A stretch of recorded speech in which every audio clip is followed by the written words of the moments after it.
सद्गुरु के सानिध्य में, सद्गुरु के सानिध्य में, सद्गुरु के सानिध्य में, समर्पण के संस्कार में आ जाती है जब कोई आत्मा, तो घट जाएगी उसके जीवन में अनुभूतियाँ।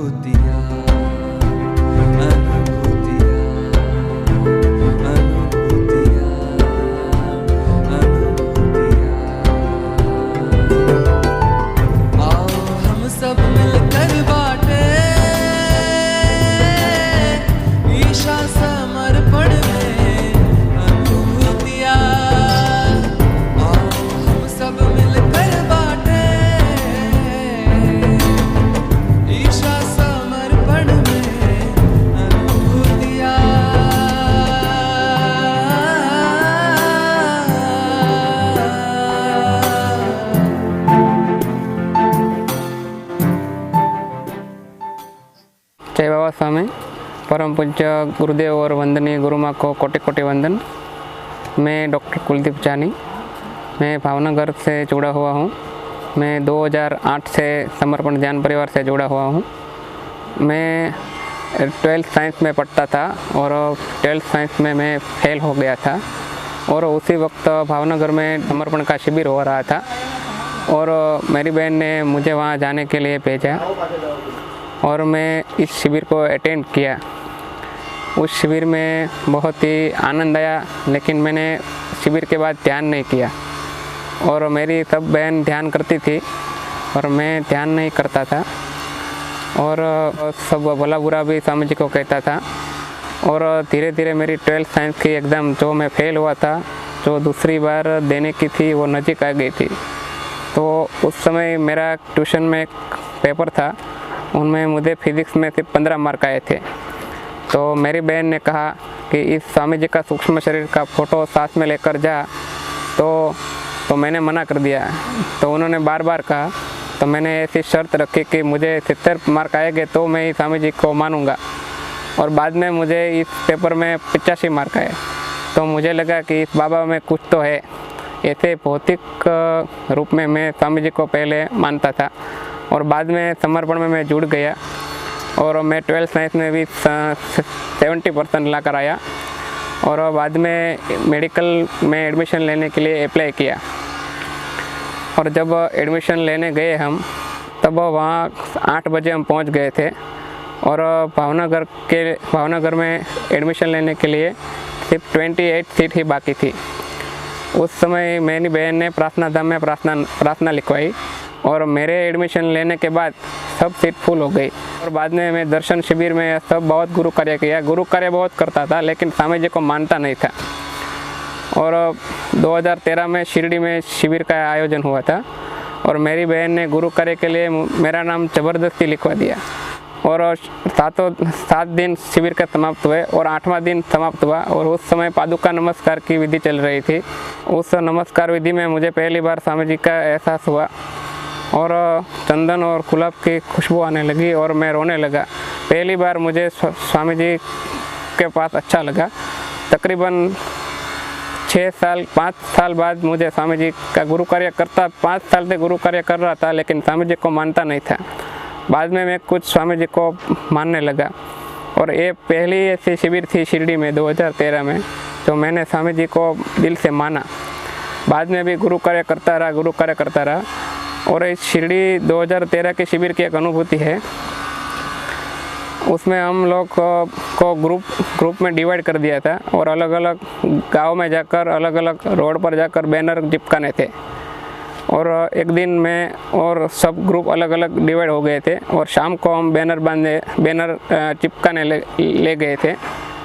और तकरीबन 5:30-6 बजे मैं एक मेरे पास आखिरी ही बैनर बाकी था, तो मैंने ऐसा सोचा कि इधर इसको कहीं चिपका दूँ। और वो जगह इलेक्ट्रिसिटी का सबस्टेशन था जो मेरे ध्यान में नहीं था और वो खुला था और मैं वहाँ चिपकाने लग गया और रेपर भी निकाला और जैसे चिपकाने जाऊँ तो इधर पीछे से आवाज़ आई, अरे रुक। तो मैं पीछे घूम गया तो कुछ दिखाई नहीं दिया। तो मैंने फिर से लगवाने की कोशिश की तो फिर से आवाज़ आई। तो मैंने कहा ये क्या हुआ, तो फिर मेरा फ़ोन बजा और हमारे कमेटी में जो शायद थे मुंजाल भाई सूरत के, उसका फ़ोन आया कि अब तू वापस आ जा, अब बैनर नहीं चिपकाने हैं। मैंने कहा कि एक ही बैनर है। तो उन्होंने कहा भले एक ही है, वो भी साथ लेकर आ, लेकिन वापस आ जा। तो बाद में मैं बैनर जब पैक कर रहा था तब मेरा ध्यान गया कि वहाँ सब स्टेशन में फुल बिजली थी और अगर मैं लगाता तो मेरी मौत वहाँ ही हो जाती थी। और बाद में मैं स्वामी जी को धन्यवाद किया और फिर मैं शिरडी वापस आ गया। और ऐसी अनुभूति 2018 में हुई थी। 2018 में शिरडी में महाशिविर का आयोजन हुआ था और उस महाशिविर में मैं गुरु कार्य करने के लिए गया था 20 दिन। और शिविर के अगले ही दिन शाम को स्वामी जी ग्राउंड पर आ गए थे और सबको ग्राउंड का सब चाय ले रहे थे स्टेज। और शिविर के अगले दिन ही शिविर थी, इसलिए सब स्वामी जी चेक कर रहे थे। तो सब साधक स्वामी जी के पास खड़े थे, लेकिन मैंने ऐसा सोचा कि स्वामी जी के पास नहीं जाना चाहिए कि स्वामी जी को तकलीफ होती है। ग्राउंड के पीछे खड़ा था और कुछ साधक ने मुझे पानी पीने के लिए भेजा, पानी लेकर आ सब साधकों के लिए। तो मैंने गुरु कार्य करने के लिए मैं ग्राउंड के बीच गया और पानी जैसे ही भर रहा था उसी टाइम स्वामी जी वहाँ आकर आसन डालकर बैठ गए और मुझे कहा सबको अच्छे से पानी पिलाना।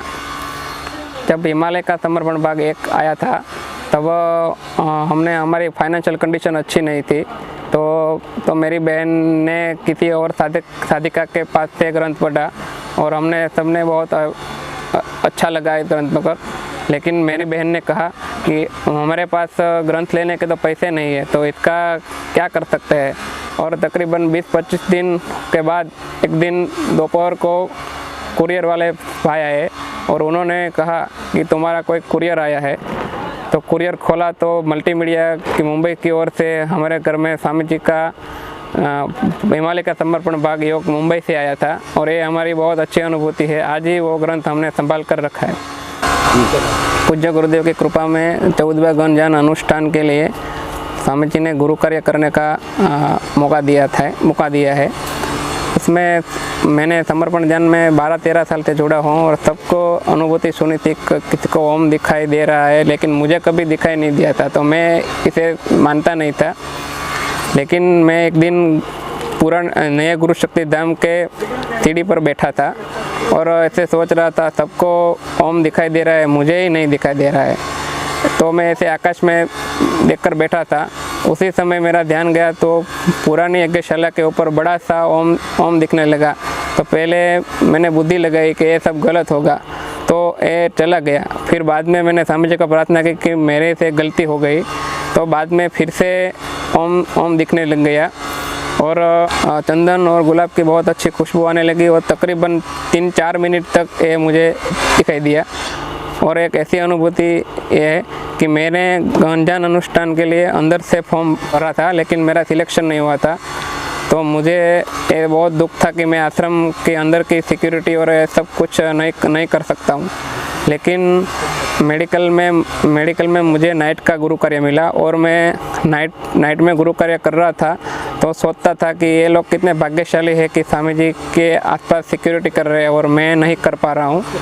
उसी वक्त चंदन और गुलाब की बहुत खुशबू आ लगी और तकरीबन 3-4 मिनट तक ये ऐसी रही। और जब मैं बुद्धि लगाता था तो चली जाती थी और जब मैं बुद्धि नहीं लगाता था तो आती थी। और स्वामी जी ने कह दिया कि अंदर बाहर ऐसा कुछ नहीं होता है, सब एक ही है, अगर तेरा चित्त मेरे सूक्ष्म शरीर से जुड़ा हुआ है तो।